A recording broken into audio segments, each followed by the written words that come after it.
43 minutos pasan de las 9 de la mañana y ya continuamos con este Nada que Perder de día viernes, ahora con Diego Martini. ¿Cómo andan, compañeros? ¿Todo bien? Muy buenos días. ¿Cómo les va? Muy, pero muy bien. Bueno, me alegro. Por la Argentina. Anduvimos por Córdoba Capital. Bien. ¿Conocen Córdoba Capital? Sí, No, Capital. lamentablemente. Muy lindo. ¿Por qué se caracteriza Córdoba en lo gastronómico? Bueno, Por el Fernet. ¿y qué más? Y algo sólido. El asado, Las empanadas. Algo No, dulce, eso algo sí. dulce. Pa, no me acuerdo. no la tengo. Los alfajores. Tienen alfajores. Los mejores cordobeses, Los claro. alfajores cordobeses. Sí, sí. Y yo le traje una mezcla de las dos No. cosas. De alfajores y de Fernet. Ah, Al Fernet les traje. Al Qué Fernet. Me falta uno Che. que robé, pero... No tiene graduación alcohólica, ¿no? Bueno. Entiendo que no. Y vos sabés que probé uno y son muy ricos y tienen un dejito ahí a Fernet. O sea, si no te gusta el Fernet, No pasa nada. pues no te vas a dar cuenta. Como No a te vas a dar hierbas, cuenta. así de fondo. Sí, decís. bueno. Qué rico. Llamémosle hierbas. Llamémosle hierbas. Opa. Fede Cuba, a ver que partirlos a la Apareció mitad, Fede creo. Cuba. Sí. La Fede es fanático del Fernet. Opa. Bueno, está bien, se parten en la mitad. Bueno, anduvimos por ahí, aprovechamos que es el día del desaparecido hoy, y vamos a hacer un raconto. Córdoba tiene una historia muy intensa en cuanto a la lucha por los desaparecidos y por los derechos humanos, y la primera visita que hice, y es parte del objetivo, era poder visitar el EAF, el equipo argentino de antropólogos forenses, donde fueron enviados los restos hallados el 30 de julio en el batallón 14. Se habían enviado el año pasado los restos que luego fueron identificados para Amelia Sanjurjo. Recordemos que la demora en poder identificar los restos de Amelia Sanjurjo no se debía a la característica que tenían los restos óseos, sino que era un tema de muestreo. Faltaban muestras de familiares de Amelia Sanjurjo. En este caso, el laboratorio funciona desde 1985, parece que me lo aprendí para la escuela, para la seño, como le dicen allá. Claro, vos fuiste. La seña, claro. Y ese laboratorio tiene la característica de ser uno de los pocos en el mundo que se especializa justamente en poder identificar la identidad, valga la redundancia, de restos óseos que llegan en características muy precarios. Y sobre todo en este caso en Argentina, y debe ser de los únicos en América que se especializa en poder identificar restos principalmente desaparecidos. Han trabajado en distintos países, pero ahora después eso lo vamos a ampliar. Pero escuchamos parte de lo que hablamos. Tenemos 3 audios ahí con Carlos Bullo, el director del EAF. Sí, hay huesos que son mejor. Los dientes son lo mejor.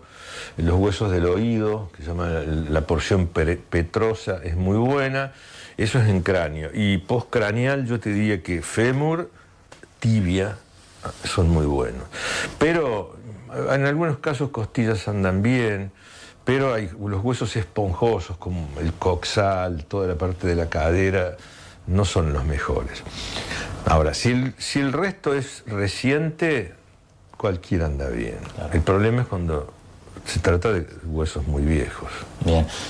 ¿Qué pasa con las distintas características de los suelos donde son enterrados? Los suelos influyen enormemente en el resultado y el tiempo. Mira, temperatura, humedad y acidez del suelo son determinantes. Te daría un ejemplo. Si vos depositas un cuerpo en San Juan, Argentina, en una época de viento sonda, que hace 48 grados de calor con 2% de humedad, seguramente ese cuerpo se momifique, es lo más probable, naturalmente se va a momificar. ¿Y la momificación qué significa? Que no hay agua más. Y cuando no hay agua no hay vida, entonces las bacterias, hongos, cualquier cosa no lo pueden degradar. Entonces, un suelo muy seco y calcáreo deshidrata rápidamente al cuerpo y se detienen los procesos biológicos de degradación. Mientras que si vos lo pones en un suelo ácido, como el ejemplo que decíamos recién, de un suelo de selva ecuatorial, los procesos existen y se empiezan a degradar. Y el tejido, finalmente, el tejido óseo hasta se disuelve y los huesos terminan siendo blandos hasta que al final desaparecen. Entonces, el suelo seco, calcáreo, es mucho mejor que un suelo ácido. Por eso es lo que te decía, que la cal es buena. Bueno, esto último que señalaba era la explicación de las distintas características de los huesos, y en este caso hacía referencia a que la cal Lo que sucede en el laboratorio es lo siguiente: se envían parte de los huesos que son hallados. Él señalaba acá, los dientes son de los mejores, el fémur, la tibia. Y de ahí lo que se hace un proceso químico donde se logra extraer las muestras de ADN. En el caso, él decía, hay cosas que son muy malas para los huesos. Ejemplo, el fuego. El fuego deja muy pocas posibilidades de retirar ADN. El agua también, pero en este caso la cal ayuda, según lo que señala, a que bueno, el hueso, digamos, que se mantenga y se le pueda extraer ADN, en términos, digamos, prácticos. Y ahí hacía toda la referencia de todos los suelos, las distintas características argentinas, y eso es muy importante, y ahora lo vamos a estar ampliando cuando hable del IAF, de las características que tiene que hacer un equipo antropológico en la búsqueda de restos de detenidos desaparecidos. Pero nos contaba algo más que es relativamente interesante. Han trabajado para los 5 continentes. Han trabajado, por ejemplo, para identificar a inmigrantes mexicanos o, bueno, que han intentado cruzar la frontera de México hacia Estados Unidos. Han trabajado para Vietnam, para poder identificar a soldados que murieron allí. Hablamos de más de 50 años, en condiciones de selva, de agua.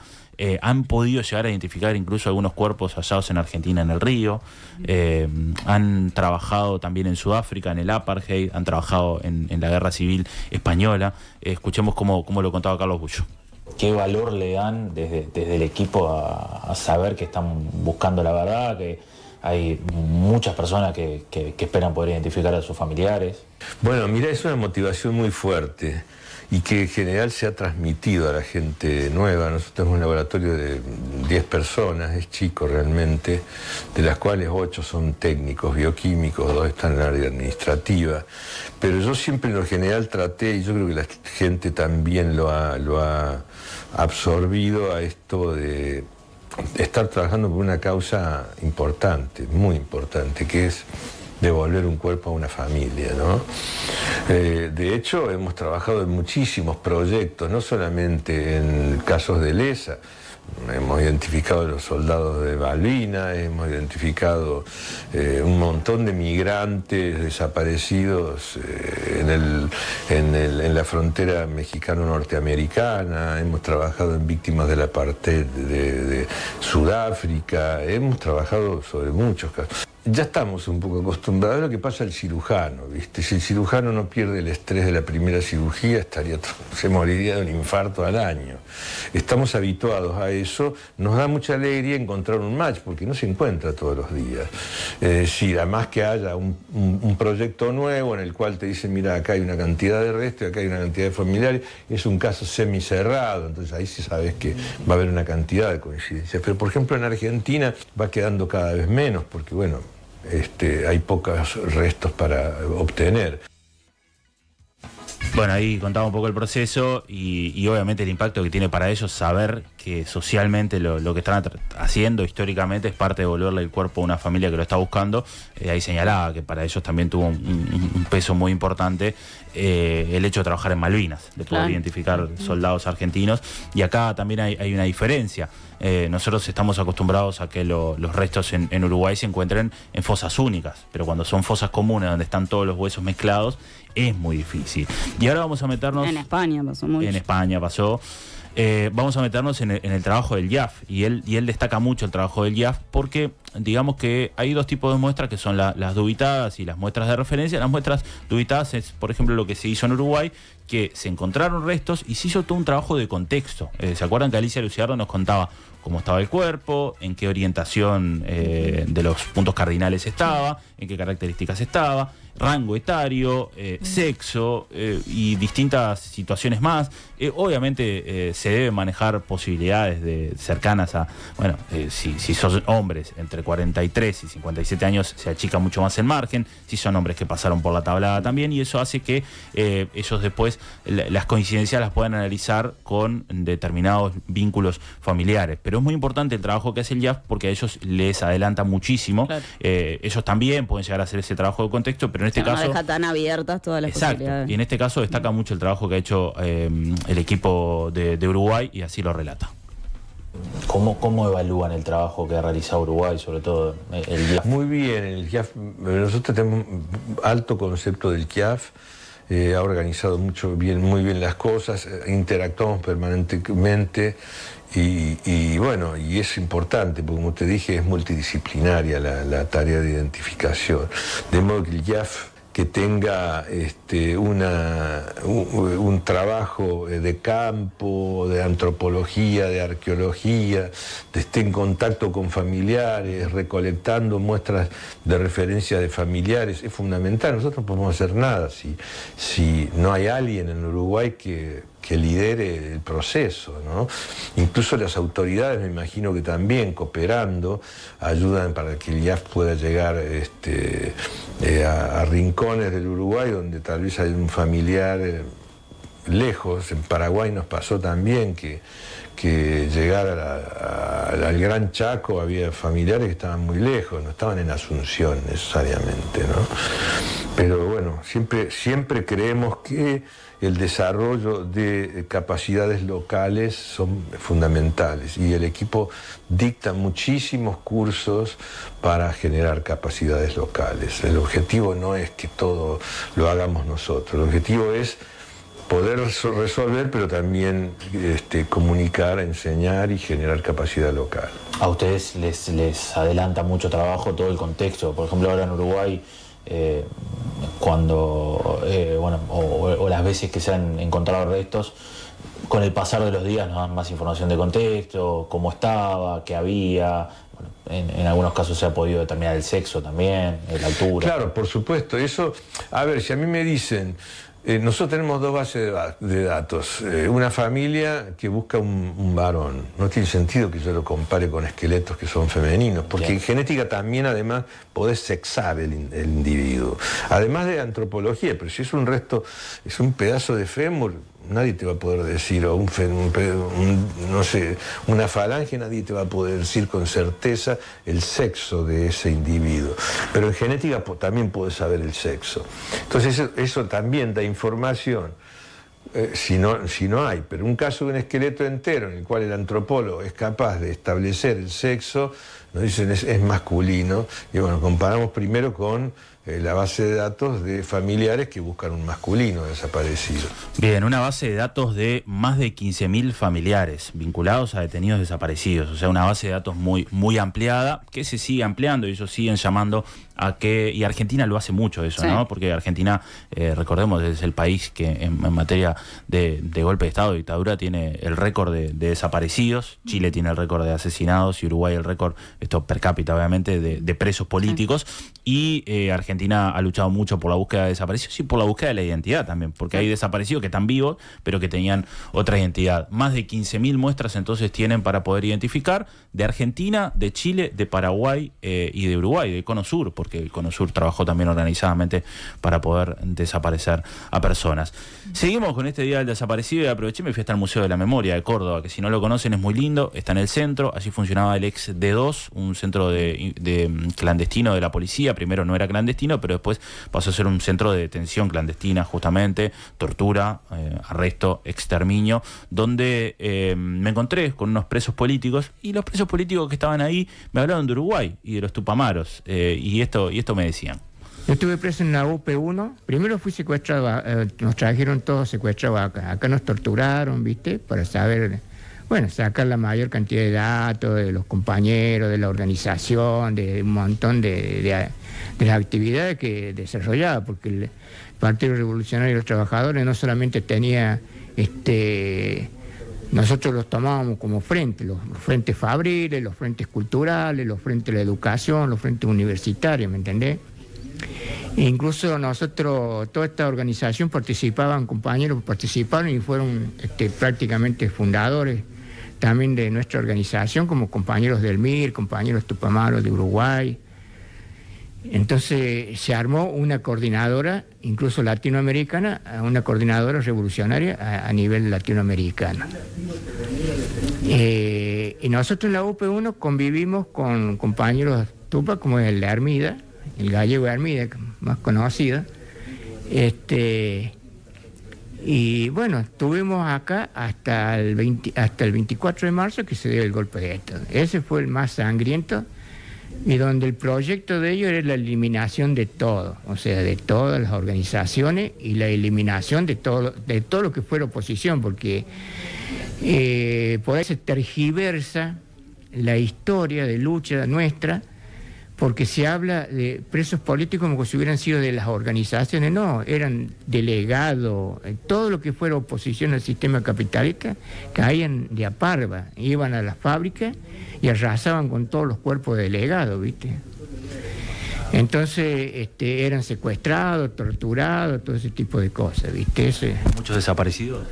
Y nosotros estamos hablando de los, ¿cómo se llama? La cantidad, acá en Córdoba hubo miles de desaparecidos.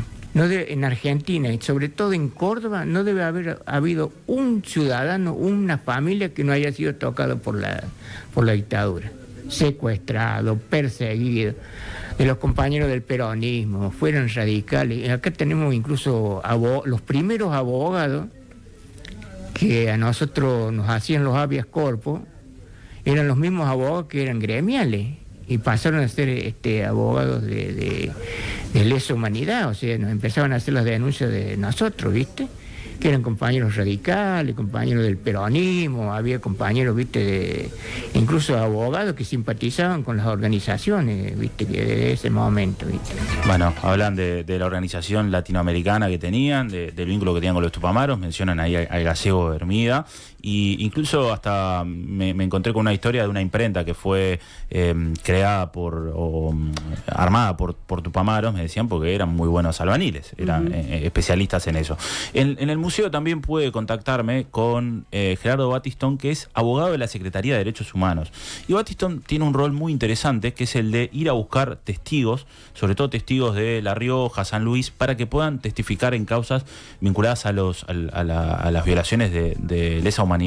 ¿Se acuerdan de Argentina en 1985? El equipo de Estracera, Moreno Campo, y estaban los pibes de Estracera, claro, que eran los que se ocupaban de ir al interior a poder convencer a testigos a que fueran a testificar. Bueno, hablamos con un abogado que justamente tiene ese mismo rol, abogado además de la Secretaría de Derechos Humanos, y esto nos decía. Desde el año 2010, participando en el programa Verdad y Justicia, que se creó en el ámbito del Ministerio de Justicia de la Nación, después de la desaparición de Julio López, el Estado entendió que no podía seguir convocando a los testigos, víctimas y familiares sin darle algún tipo de cobertura. Entonces nos asignaron en distintas jurisdicciones para hacer el enlace entre las fiscalías y los tribunales y los testigos que eran citados a declarar. Muchas veces para evitar también el contacto con las fuerzas de seguridad, que muchas de las veces estaban integrados por familiares de los represores que habían ejecutado los actos por los que tenían que ir a declarar estas víctimas o familiares de víctimas. ¿Cómo era ese contacto con los testigos? En primer momento era bastante difícil, eran distintas. La experiencia mía fue muy distinta de acuerdo a la provincia que me tocó trabajar. Yo trabajé en el ámbito de la provincia, sigo trabajando en Córdoba, La Rioja y San Luis.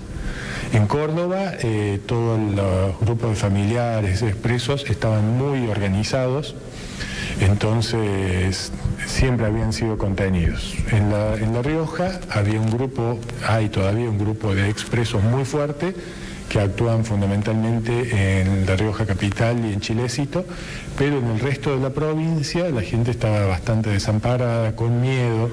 Son lugares chicos. Hubo una experiencia en el primer juicio que tuvimos allá, que era de Murias y Longueville, en Chamical.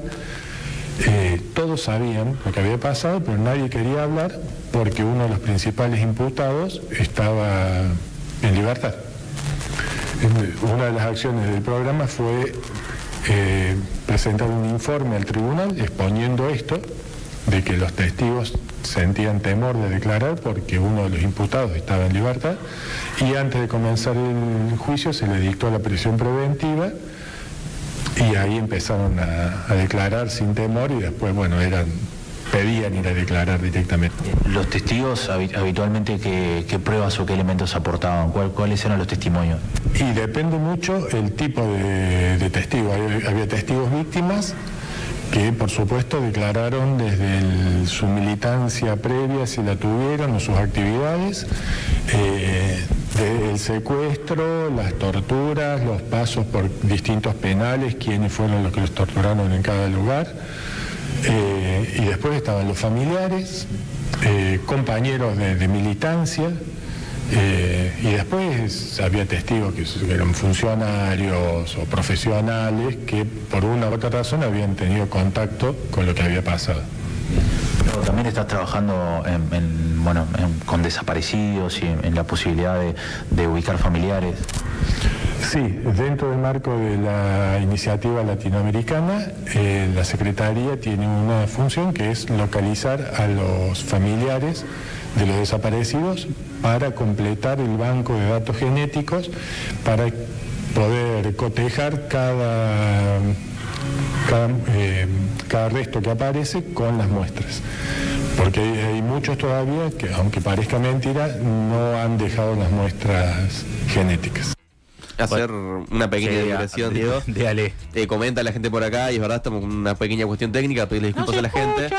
Por la 97.9, la 102.5 no está saliendo en este momento el audio, solamente sale por la transmisión de YouTube. Claro, no salen los audios o sea, nuestras voces salen, pero no salen los audios en MP3. Pero queda todo subido después. Queda todo subido y en YouTube está saliendo muy bien. Bueno, acá escuchamos entonces al abogado de la Secretaría de Derechos Humanos en ese trabajo de poder ir a hablar con testigos y a convencerlos de que se animen a ir a declarar en las causas por derechos humanos. En muchas provincias sucedía que muchas personas no se animaban a testificar, justamente porque la persona con la que iban a testificar estaba libre y vivía incluso en el mismo sector que ellos, algo que quizá acá también en menor medida ha pasado.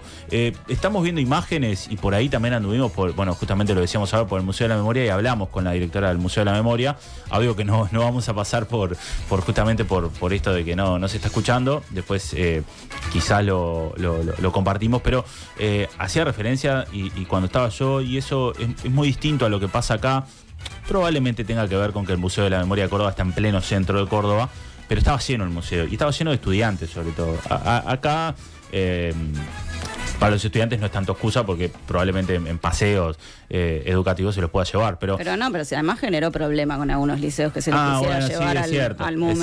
Es cierto eso, Sofía. Y estaba lleno y claro, y en un momento me dijeron, si querés hablar con ellas, escribiles, a ver si te pueden dar una nota o algo, porque no están parando, son 3 y no pueden parar. Y finalmente una de ellas, Laura, se me fue el apellido, vino y habló con nosotros, hicimos una nota y nos dio obviamente todo un valor del museo. Es un museo que incluso empezó a funcionar después de que se aplicó la ley de la memoria, digamos, donde los lugares pasaban a ser museos, y esto empezó a funcionar ya por el 2007, 2008, porque antes incluso seguía, después de que dejó de ser una cárcel clandestina, pasó a ser una división de la policía para tomar algunos testimonios vinculados a algunas causas, eso ya en democracia obviamente, pero tiene un valor simbólico muy grande, las paredes, los pisos, y es un museo muy didáctico, con mucho material audiovisual, con mucho material, ahí vemos cartas, señalizaciones, muchas fotos. Y lo recomiendo, está ahí en pleno centro de Córdoba, el ex T2, donde pasaron más de 20.000 personas detenidas y desaparecidas.